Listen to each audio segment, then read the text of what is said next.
nang bahala, pag-usapan yan natin, masusolusyonan natin problema mo.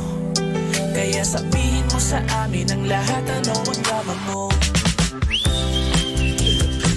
Same pero iba. We are number 106.7 Energy FM. Panggawang sabing radyo, sabihin mo. Ay, oras natin, partner, 5:32. Wow, Alas sure ka 5:32. Sa mga panggapo natin ngayon na papauwi na, kamusta naman ang lahat? Dahil, mahirap daw sumakay ngayon. Talaga ba? Parang araw-araw naman yan ang hirap. Di ba merong ngayon mga grupo naman ni Bella na nag-strike sila ngayon? Ay, mas malungkot yan kapag hindi ka naman sinundo. Ayan. Yung dating sinasabi niya, sige huwag ka mag-alala, sagutin mo lang ako, ihahatid sundot kita. Ay, Sundot sana. Sana nasusundot atid. Nakakamiss din yun, ano? Pero wala. Walang permanente. Talagang may pagbabago. Ganyan talaga buhay. At least nasundot atid ka. Correct. Basta nasundot, okay na yon. Nako, pero ito partner. Ano yan? Nako.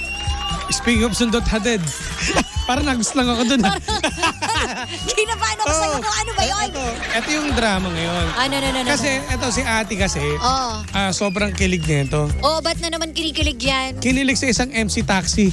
Ay, ang taray, okay. Ba't diba? ano nangyari? Kasi diba, alam mo, siguro yung way niya, kapag kasi sumasakay ka sa isang MC taxi, napaka-ano nung ano. Malambing. Yung helmet, yes, susuot sa'yo. Ay. Siguro ito may tsura, siguro yung MC taxi, kaya kinikilig to si ate. Okay. Abang hindi niya maintindihan na in love na daw siya kagad. Yun ba yun? Anak ng tulya. Dahil to sa... Kasi maano talaga ang mga MC taxi. Nakapag-try ka na ba? Oo naman. Di ba ganun sila? Sinusot sa'yo? Alam mo ba yung una kong try dyan? Humawak ako sa bewang. O yan. Kasi hindi ako marunong. Ano naman talaga hindi, alam mo ba? May mga ganun naman talaga na may belt talaga yan. Ito hindi walang belt. Sinabi ko talaga, kuya, saan po ko hawak? Sabi, hawak lang po yung sa likod. bewang, Tapos chinat bewang. ko yung kapatid ko. Sabi ko, Ibe, saan ako hawak? Sabi niya, humawak ka sa likod ni kuya. So akala ko, ganun. sa likod niya talaga. Ay, ganun talaga. So nakayakap ako kay kuya. Wow. So feeling mo parang, pero pag may ibang nakita niyan, no? Nakakahiya. Magjawa ba to? Pagdating ko sa bahay, tsaka lang niya sinabi, ate, bakit ka dun sa driver nakahawak? Lalo na pag no? Lalo na kapag walang, yung back sa likod. Yun nga, wala kasi siyang back sa likod. Wala ka talaga hawakan. Di ba na-aksidente na ako sa motor dahil nahulog ako? So, sanay ako Hindi, ako lang naman eh. Depende naman yan. Basta walang milis. Siguro kay ate, to si ate, kaya na-inlove eh. Mali siya to. Baka may mali siguro siya. gwapo yung MC taxi. Oo, maaari. Na-inlove siguro kagad. Aminin mo naman, partner, nung kabataan natin, siguro sa mga camp, alam mo yung mga Zambales camp, ganyan. Yung parang mag-praise and worship kayo, di ba? Kunwari, ganyan. Tapos after nun, may magtatanong sa'yo, anong friendster mo? Di ba? Tapos bigla kang may in love na parang, ay, ang cute niya. In love ka agad. Baka ganun yung naramdaman niya. At saka hindi naman sinabi edad nito. Siguro bata-bata ba to? Maaari. Huwag ka maging marupok ha. Mahirap yung ganyan. Kasi ang MC taxi kadalasan dyan, tatay na sinira. Lahat po ng MC taxi, mga magulang na yung mga tatay na yan. Pero hindi naman, may mga iba naman dyan na binata. Pero huwag kayo kagad. Trabaho lang yan. Grabe naman kayo. Kasi siguro kung single. Ang hirap naman kasi. Pero tatanungin mo, sir. Single ka ba? Mga nag-MC taxi ba kayo? Nagtatry na kayo nun? Joyride, angkas. Pero aminin mo, kapag Ano? pogi o kaya maganda, yung automatic na papangiti ka na Oo, totoo naman, totoo nga, totoo. Ako nag-try ako di ba? Naging MC taxi ako. Oo. Ako minsan, alam mo minsan di ko napipigilan din sarili ko kapag maganda yung CS, yung customer. Sabi ko, ma'am, ganda nyo ha. Pero iba dating. Boy, alam mo ba, ito ako may asawang tao, Janong kung nakikinig ka ngayon. Ano? Si Janong kasama ko. Ngayon, nagpapalagay kami ng RFID. Ito yung nakakatawa. May lumabas si kuya nasa kanan. Ang gwapo. Tapos? Ang sabi ko talaga, kuya, saan po magpapakabit ng RFID? Nag-islang ka na. Tapos hindi ko napigil. Nakangiti talaga ako. Tapos namula ako. Tapos sabi ko, thank you po. Tapos tumingin ako kay Janong. Sabi ko, ang pogi. Ano reaction ni Janong? Ano sa Janong? Tawa siya. Sabi niya, ito, bumaba ka na nga.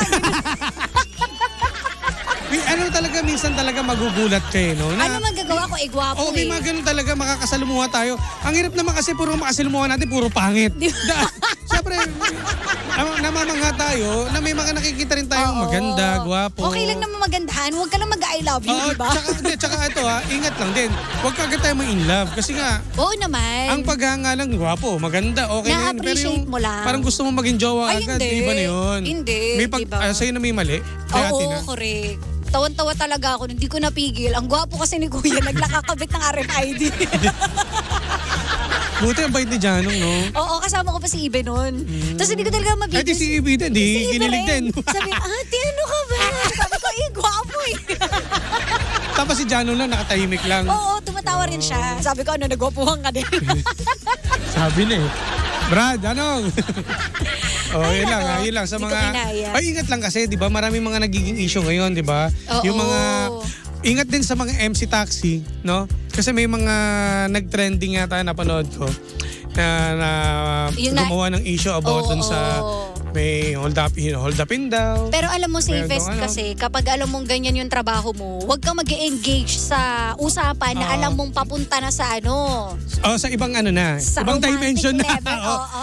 Ano kasi ganito, no? Cannot be. Ang style kasi ng ang mga MC taxi kasi partner, madaldal talaga yan. Kasi isa sa pinaka-technique nila yan para hindi antukin yung tao, yung pasahero. Tsaka para makakuha kayong tip. Ayan, ganun naman talaga. Pero pag ibang na usapan na, control din. Correct. Kasi pag mamaya sinabi, ma'am, mukhang wala pa kayong anak ha. Ma'am, mukhang single kayo ha. Totoo yan. Hindi, ginagawa ko yun. Tignan mo, hayop Ma'am, ka. okay kayo ha. Pero... Okay kayo Oo, ma'am. Pero bawal yun. Kasi Totoo. pwede kayong i-report. Kasi ang customer naman, anytime pwede kang i-report dyan. Correct. Oo, may nang ganyan sa akin nun eh. Huwag lang kasing FF. Ano FF? Feeling friend. Feeling foggy. Feeling foggy. Feeling funny. Hindi, oo. Ano tayo, medyo sensitive tayo dapat sa mga sinasabi natin, Yes. di ba? May boundary pa rin tayo. Oo. Kung usapan nyo lang, ma'am, ang traffic, no? Ganun lang siguro para, isang way rin yun para hindi mainip din yung pasero. Yes, okay na yung ganon. Pero- Pero wag tayo kunwari, lalo na yung biglang ipapasok natin yung mga religious beliefs. Isa rin yan eh. Nako, kung halimbawa, ibang relihiyon yung Oo. rider, tapos iba, baka Correct. magrambulan kayo. Di ba, meron ako nasakyan doon, napansin yung tattoo ko. Sabi, ma'am, payag po ba kayo niya? Mapupunta kayo sa impyerno. Sabi ko, teka lang kuya, sasakay lang naman ako, pupunta na ako dyan, oh.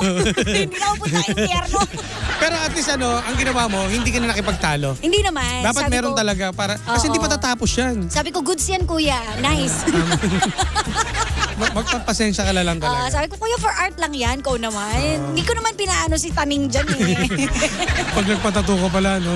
Oo. Kinabahan ako pagbaba ko. Kala ko, nandyan si Susunduin ka St. na. Peter, diba? Halika na dito. Oo. Meron pa Ayan. silang mga may leaflets. Okay lang naman yun. Ako na-appreciate ko yung Yung ganun. mga rider na Nagpapahayag ng kung anumang mensahe nila. Pero wag naman tayo manghuhusga kagad na porket may tattoo yung pasahero nyo galing ng Oo, masama na. Masamang tao. Oo, di ba? Mukha ba akong masamang tao?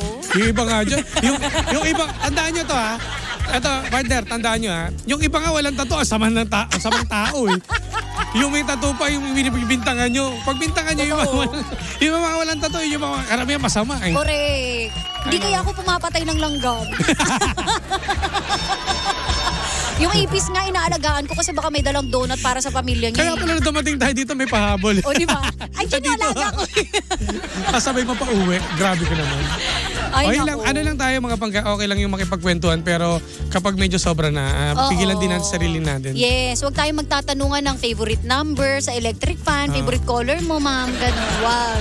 Or kukontratahin ka. Yan. Alam mo yung kontrata pag, ma'am, ako lang ang gawin yung service. Oo. Kahit di nyo na ako i-book, ako na bahalang pumunta sa inyo. Tsaka yung mga nagte-text pa or nagchat, kahit naihatid mo na, ma'am, Ay. ingat ka po, good night. Good night.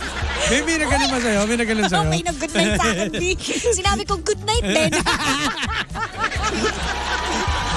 Di ba? May mga ganyan talaga. Hindi, may mga mababait naman talaga. Pero wag nating isipin na pag nag-ganon nag-message, may gusto rin. Correct. Lalo na pag natapat kayo Pasalamat. sa akin. Pag nakipag-chat ako, kala mo jowa ko yung nga, kachat totoo. ko. Kumain ka Meron na. pang emoji, di ba? Ingat ha. Pagkatapos mo ng biyahe, kain ka na. Ano? Totoo. Diba? Parang si Kuya Grab, sabi niya, ma'am, wait niyo po ako. Sabi ko, kuya, huwag ka mag-alala, hintayin kita kahit gaano katagal. Yan! Tapos sabi ko, ay baka mamaya to si Kuya patola, di ba? Oo, pagsipin. Baka may gusto sa akin to. Kaya nga, ang hirap rin talaga maging OA sa totoo lang. Basta ano lang, may mga may mga pasahero din na napaka-sweet. Huwag nating i-take for granted natin. Ano? Huwag natin i-take. O yun lang, huwag natin i-take. Okay na yun. Para mali yung argument. Oo, mali na. X tayo doon sa part tayo. Use take for granted in a sentence. I-take na lang natin. Huwag natin granted. O basta yun lang Sa madaling salita, mga pangga. Ay, nako. Trabaho lang tayo. Yung mga ganyang mga mamabait. Respetuhin din natin, ha? At huwag yung gagamitin yung take for granted. Huwag natin gamitin take for granted. Kasi baka ma-take tayo at mawala ng granted. O siya. Mag-ingat tayo mga pagka. At sa mga MC taxi natin, mag-ingat po tayo, ha? Oo, mabuhay kayo lahat. At sa mga lahat. pasero, ingatan ninyo, lalo na yung mga malilikot sa pag-angkas. Kasi may mga first timer So, ingat din, ha? Alagaan nyo yan. Minsan kumokontra yan Yes, totoo. Sana lahat may box sa likod na para hindi kami nakaninigas. Hindi mahirap din. Mahal din kasi. Mahal din kasi partner Mahal. May kamahalan din kasi pag magkaroon ng box na. Depende kung sponsoran mo. Ay, hindi na. Sa bagay, kung mahal pala, iwag na. Siguro kung 200 kaya. Wala. 200 meron naman. Meron? Pag sandal mo, hulog ka agad. Mura Pero mali natin, pinag-iipunan din ng ibang mga rider. Okay, ng plywood. Di ba pwede? Plywood. Tapos nagkaka na rin ng kama. Banig. Tinanong ko nga, wala ba itong seatbelt, kuya? Pag nahulog ka, di ba? Ang maganda na talaga pag may mga box talaga. Pero huwag tayo mamili kasi iba namimili. Di ba, nag-book. Sana po yung may box sa likod para may sana lang naman kawawa naman yung na-open din yung ibang mga sorry. Hindi afford bumili. Kasi ang hirap po mag-balance din ng mantas. O kaya kailan lang po magdala ng ng motor. O kaya sidecar. Dala-dala mo yung motor doon. Ikabit nyo lang yung motor doon, di ba? At least masaya, di ba? Yung mga naiisip mo, ang ganda. Sana ganyan din isipin din nila. Buti na lang di ka naging presidente ng Pilipinas. Basta wag mo iti-take for granted. Alam mo, iba na ang meaning ng take for granted sa akin ngayon. Huwag nyo iti-take for granted. So, let's wrap it out. Wow, let's wrap it out. Let's wrap. Exit na nga tayo. Ewan ko sa'yo, Gina. Uwi na tayo. Ay, teka, may babati na muna ako. Oy, Happy ako listening pala. Kanina pala tumatawa to. Happy birthday! Sino yan? Kay Jasmine. Kay Jill Jasmine. Happy birthday. Ano to? More birthday to... Ano ba talaga? Mabasahin ko sana. Happy birthday, more to come. Good health, thanks. Sana mahabol. So may hinabol ko. Oy, si Esmond Ramos, Ay, hello din. Ito ba yung regular natin? Ay, yung regulars natin, hello. Hello po sa inyo, At sino pa? Gilbert. Ayan, shoutout po. Hi! At hello din sa super friendly na staff. Oy, from Best Coffee Shop in Bulihan, Silang, Cavite. Ang MNL Cafe. Or is it Manila Cafe? MNL. Ay. Basta wag mo iti-take. Okay na yan. Manila. Oy! Francois. Ay, yeah. batiin ko na si di batiin mo. Si Ramel Maluto. Ay, sabi rito, ang ligalig mo magtaka ka pag ako natahimik. Na-stroke na ako. Baka matupad yung sinasabi ng isang rider sa'yo. Ano? Kapag may tattoo daw, ano daw? Masamang tao. Mapupunta raw sa impyerno. Hindi naman lahat. Mamaya tanongin yung susunod sa amin. Dahil, andito na siya. Ang maraming tattoo. Ang burda. Ano ba tawag nito? At kung ako Burdada.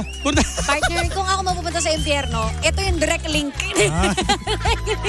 Ipakita mo kung saan. Gano'n mo, Gina. Ayan Ang liit lang nung akin. Diba? Yung susunod sa akin, tignan nyo. Ay, nako, eto na yun. Dila na lang walang tattoo. The Inkman. Inkman. Eto na mga pangga. Sino? Susunod na ang naging isang monarch of Philippine Radio. Walang iba kundi si Kuya Chico! Alam niyo na kayo walang maglilipat, ha? At kami exit na, mga pangga. At para makasabay tayo sa panahon ni Jimbo. Ano ba yan? Yung Ito na yung favorite love song niya. Mirror, mirror, hanging. Ay, gusto ko yan. M2M. Di ba yung M2M yan? Paborito mo rin yun. Ikaw, Kuya Per, paborito mo? Ikaw kay Chika, paborito rin yun eh. Ayaw niya ng M2M. Ano gusto niya? Straight. Straight music. Tuntawa yung mga sudyado na dito. Baka ako nilisip pa sa... Ano ba yung meaning ng M2M? Ha? Oh. Mirror to mirror. Ano ba yan? Ako sinasabi ko sa'yo, isipin na naman nila, bading ako. Akala ko yung iba pa ng meaning ko ng M2M. Akala ko iba yung nasa isip ko eh. Ano? Morning to morning. Iba pala. Ay, Sige na. push na natin to. Dudok lang mga bangga, nakasama at nakapiling ninyo, nag-iisang pabebot na si Sheena. At ang inyong Jimbo Lizas DJ. Ako pa si Jimbo. Dito lang yan sa programa. Anong drama mo? Na Same, pero iba. We are number 106.7 Energy FM. Bangga mong sabihing radyo. Sabihin mo.